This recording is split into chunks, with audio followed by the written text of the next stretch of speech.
Buffalo, September 1967. The New York Jets and Joe Namath open the Bills' new season. After 3 quarters, the Jets lead Buffalo 17-0. What follows is exciting, unpredictable, unexpected. A baffling trip through 14 games for the 3-time Eastern Division champion Buffalo Bills.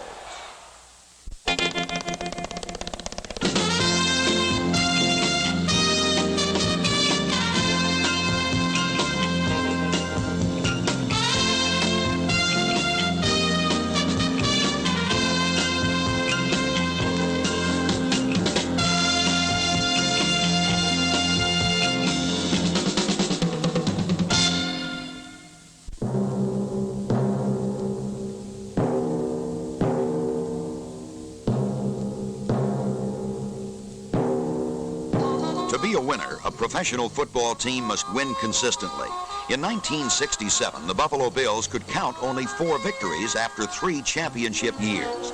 Possibly the most thrilling victory develops with Buffalo trailing New York 17-0. The injury-riddled Bills rally behind quarterback Jack Kemp. It's the final period in the first game of the year. Kemp calls for the bomb to his new receiver, Art Powell. It's now 17-7. Jack Kemp's very next pass is again to Powell. 37 yards.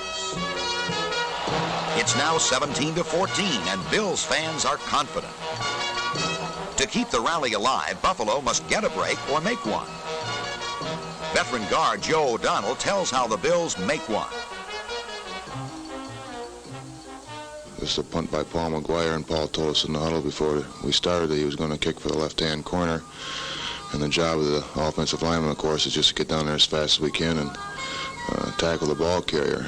Well, John Pitts, playing on the outside for us, got down there very fast and touched the football on about the 1-yard line and then slid into the end zone. In my opinion, the ball was touched before John went in the end zone, and being a punt, as soon as that ball is touched by an offensive player, I think it's a dead ball. I could very well be wrong, but at that time I thought I was right, and I was going to let the official know that I thought I was right. Good job, Joe. You won the debate. The yellow stripe is the goal line. Tom Sestak and the Buffalo defense now must keep the Jets right there, pinned inside the 1. We filled the gaps on this particular situation because we knew that they was going to try to run anywhere from the center on out to the tackle. Snell ran up in the 2-hole, and there was a double team on between the center and the guard, and I just played my ground, and he ran right into my arms. And Joe figured he had to go back and pass. And we had good coverage on. Our defensive backs played their men real well, and they stopped the pass. And so that forced them into a 3rd down and 10 situation.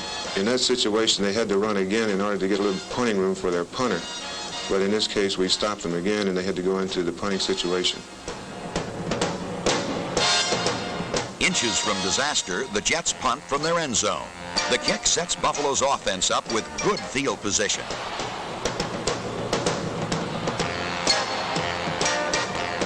The defense has done its job, and how?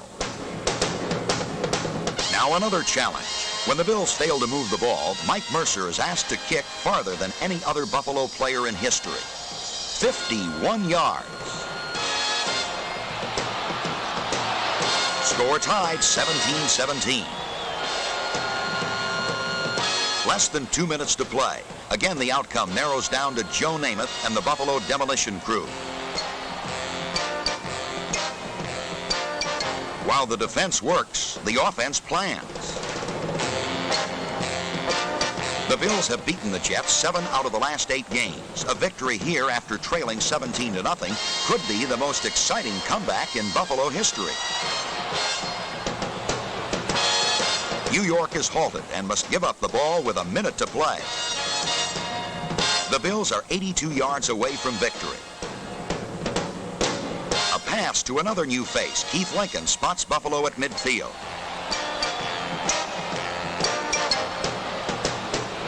Time is the roadblock that could detour the Bills. Elbert DeBenion cuts to the sideline. Kemp hits him to stop the clock with 24 seconds to play. Crucial 3rd and 8. Tight end Paul Costa spots a weakness on his defender. So he was playing off me a little bit, looking for the bomb more or less, and I just kind of cut it short. And as soon as I turned around, the ball was there. I just jumped up and caught it. 9 seconds to play. Everything depends on a 43-yard field goal attempt by Mike Mercer.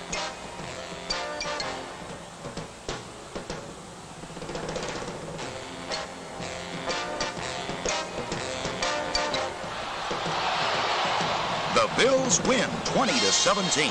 A miraculous comeback that seemed impossible. A Buffalo victory that will haunt the Jets, who eventually lose the Eastern title by 1 game.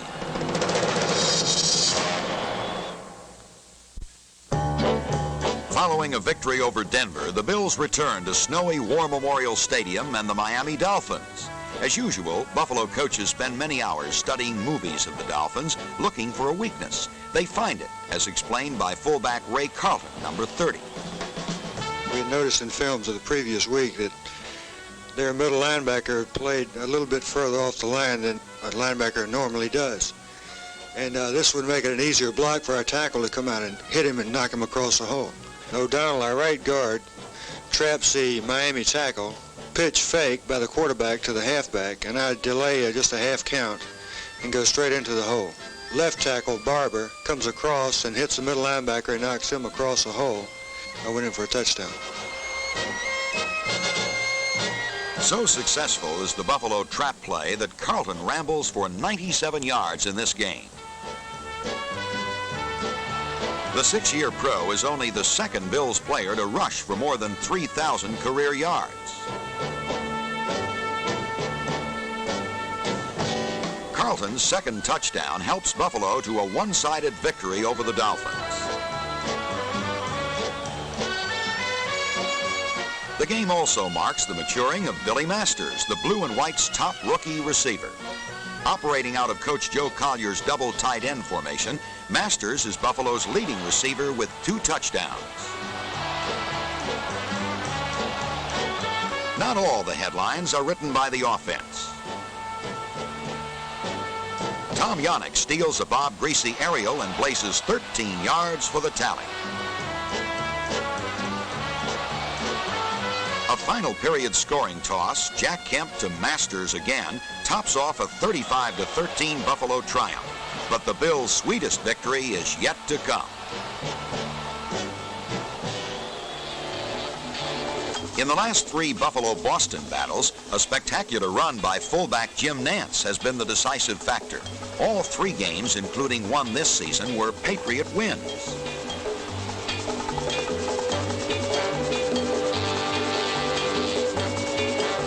It's a problem Joe Collier must meet and master as the Bills travel to Boston late in 1967.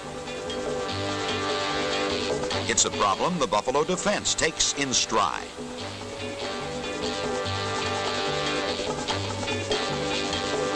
Jim Nantz, the American Football League's top rusher, is held to just 35 yards in this game.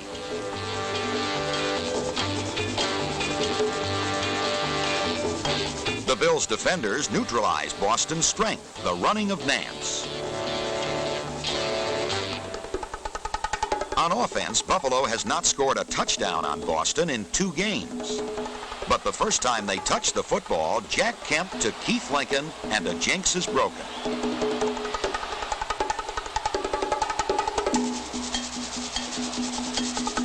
The Kemp to Lincoln combination works again.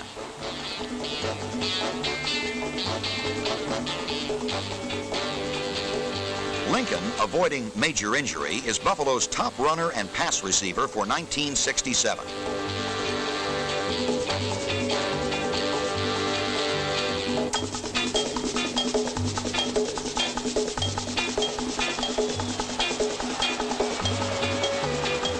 At the 5, Ray Carlton rips through for the tally. Buffalo's 14 points are more than they had scored against Boston in the last 3 games combined.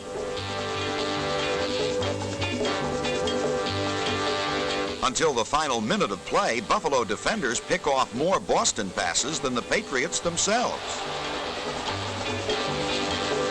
Tom Yannick swipes 3, giving him 10 for the season, tying the club record.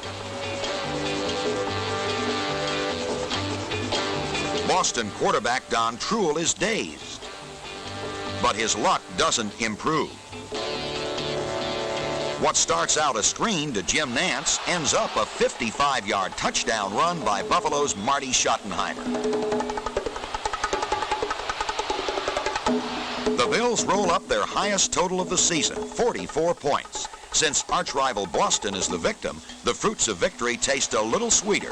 The players enjoy the memory. Boston being a rival let us get up very easily for that game. And between the natural rivalry and the frustrations we've been suffering all season, just so happened that we exploded and had a very satisfying victory against a team that is very satisfying to defeat. I think that the fellows did want to appease himself from getting shut out the first game with Boston during the season. Well, Boston being more or less a natural rival, we always want to beat them, and the fact that they gave us such a good whopping earlier in the season just made it all the more so. We enjoy beating Boston as much as any other team in the league.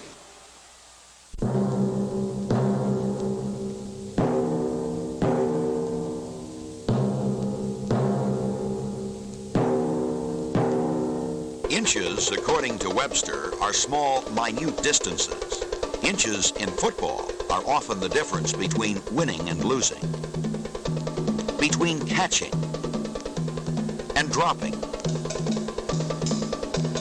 between the opposition missing the big play or making the big play. 60 minutes of action is reduced to a fingertip, to a shred of a shirt, to a last-second dive. Inches play a major role in the Buffalo Bills' 1967 season. Let's follow the fate of the fickle football. Former Bill Darryl LaMonica, in an Oakland uniform, returns to Western New York. The blue-shirted Buffalo defense throws its own kind of welcoming party.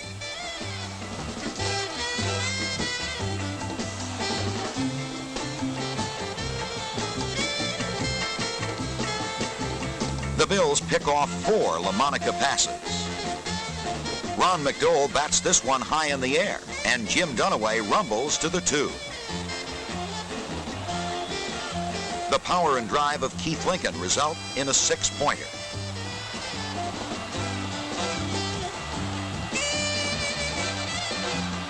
LaMonica completes only 9 aerials in the game, but one is 41 yards to Fred Biletnikoff.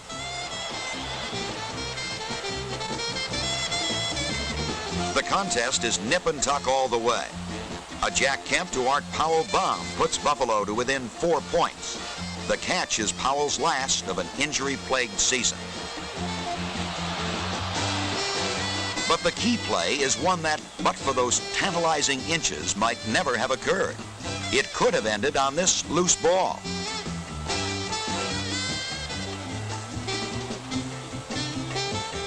On this near tackle.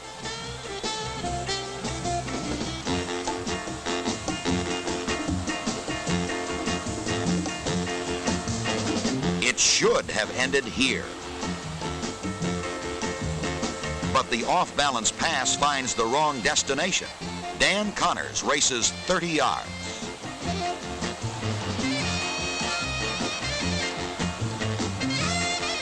The dejected Bills may have outplayed Oakland, but the final score reads 24-20, the Raiders. Lou Saban, another former Buffalo Bill, brings his Denver Broncos to town. A fumble wipes out an early Buffalo threat, but the Bills light up the boards on a Kemp to Lincoln pass.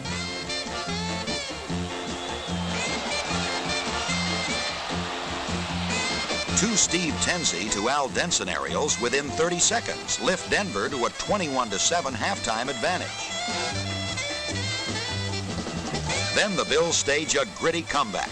A touchdown and 2 field goals narrow the Broncos' lead to 1 point.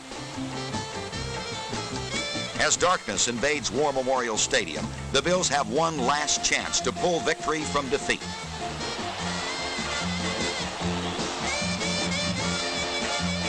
Jack Kemp drives the club all the way to the Denver 16-yard line.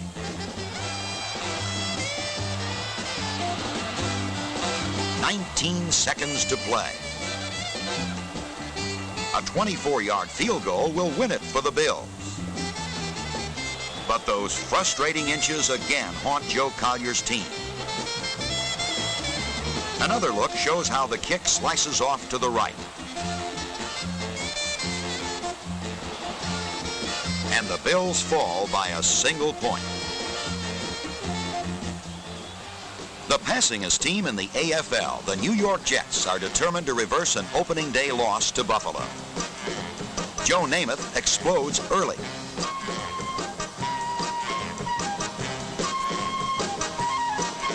A 53-yard bomb, Namath to George Sauer, propels New York into a first quarter advantage.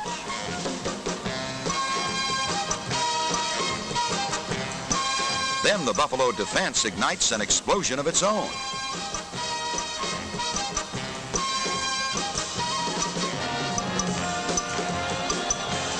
Butch Bird's tackle shakes loose the ball. Mike Stratton gobbles up the opportunity and scrambles the other way.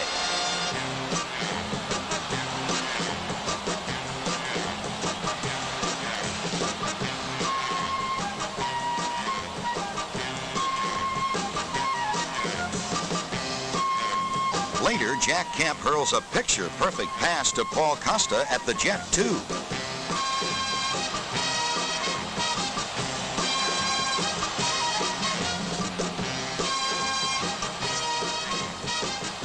Keith Lincoln grabs the spotlight and ties the battle 10-10 at the half. It's Buffalo's last score of the game. However, a freak bounce of the football provides New York with a game-winning touchdown. The ball slips out of Bobby Burnett's hands, into the air, and into the opportunistic grab of the Jets' Johnny Sample.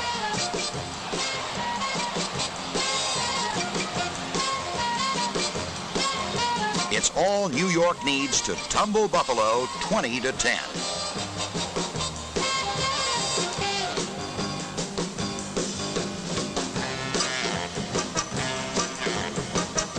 A trip to the Orange Bowl in Miami gives the Bills another shot at a team that has never beaten them in seasonal play. Jack Kemp turns in a fine first half, completing 8 of 12 passes. This one 60 yards to Monty Ledbetter.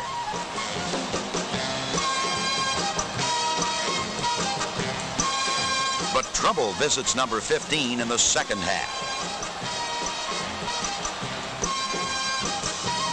3 interceptions by Miami's Dick Westmoreland snuff out Buffalo threats and set the Dolphins up for a 31-yard clincher. Bob Greasy to Howard Twilley provides Miami with a narrow 17-14 victory over the unlucky Bills. Unlucky? Yes, when you score the winning touchdown and it doesn't count. Kemp to Carlton.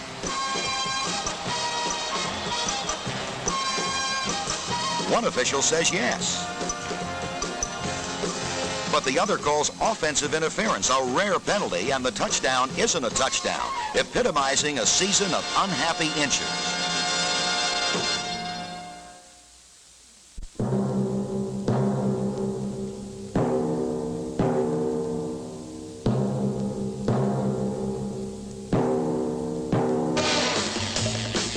It all started before the first touchdown was scored. A preseason injury sidelined Buffalo's all-pro guard, Billy Shaw, until the 6th game. From that ill-fated beginning, a rough sport becomes rougher.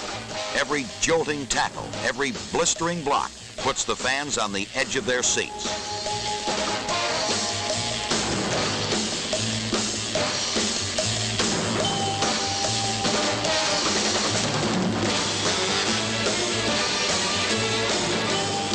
But football is a battle of strength and stamina, where small aches and pains go unnoticed and big ones put you on the sideline.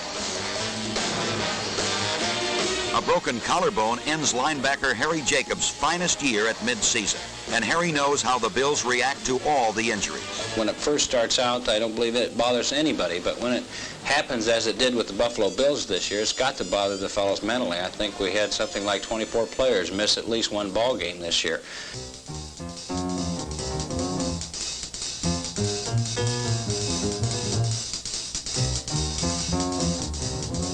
And when it starts coming on this way, everybody, I think, maybe in the back of their mind thinks, am I next?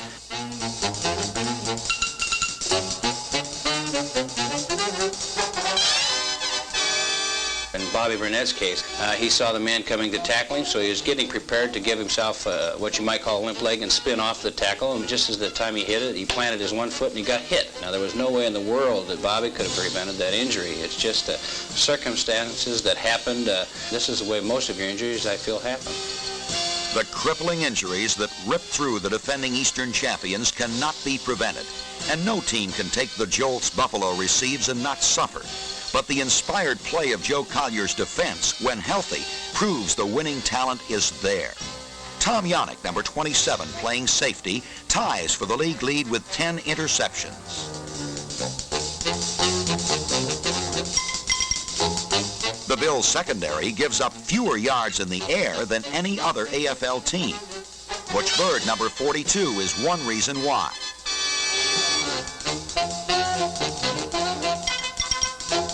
For 4 consecutive years, including 1967, George Sames, number 26, has been named to the All-Pro team.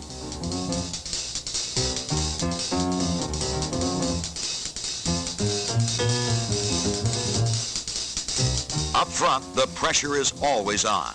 But Buffalo's 2 veteran tackles, Jim Dunaway and Tom Sestak, attack the enemy with vengeance. Mike Stratton, number 58, is named to many All-Pro teams, while Paul Guidry, number 59, develops into an exploding linebacker. Defensive end Ron McDowell, intercepting an Oakland pass, has one of his finest seasons ever. Overall, the Buffalo defense, though riddled with injuries, is second only to the champion Oakland Raiders.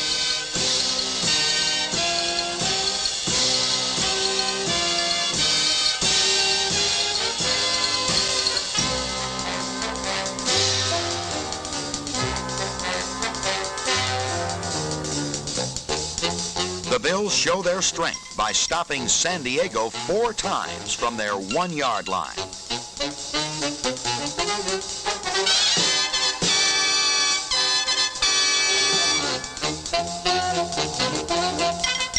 With a healthy defense leading the way, Buffalo can regain the position that made them the winningest team in pro football from 1964 through 1966.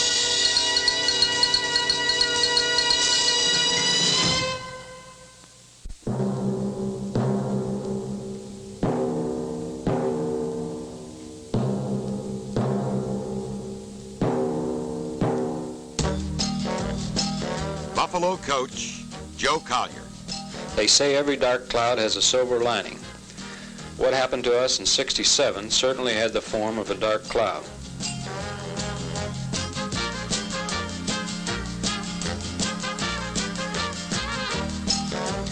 Our silver lining, hopefully, will be the players we were able to get because we picked earlier in the college draft than in recent years. Everyone is excited about the potential of Haven Moses, our #1 draft choice from San Diego State. Haven has all the tools to become an outstanding receiver, as the film shows.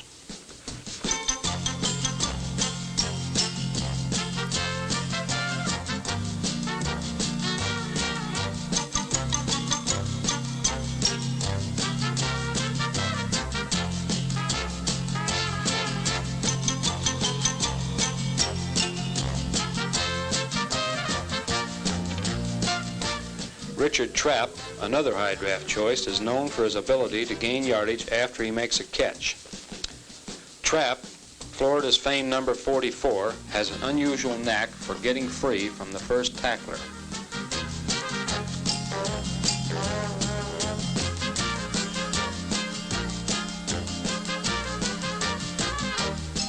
Ben Gregory, who had an outstanding college career at Nebraska, is a fine fullback candidate who can also catch the ball. He is number 22 for the Cornhuskers.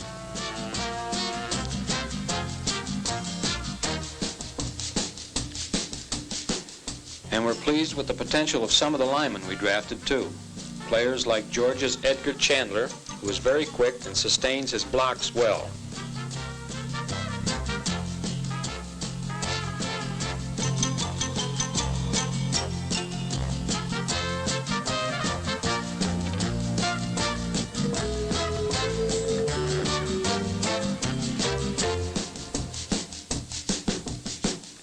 We know some won't live up to their college reputations.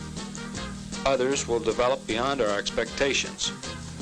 We had to face another reality last year. That is that injuries, when they come in wholesale lots, can disrupt a team. We're not using that as a crutch for our poor record last season. There were other factors. But just like the championships of previous seasons, the '67 season is now past. What counts now is the present, the 1968 season. I'm personally looking forward to it, and I see many reasons why, with our injured players healthy again, the return to form of some other veterans, and the infusion of new blood from the draft, the Bills of '68 will be the Bills of old, an exciting winning team.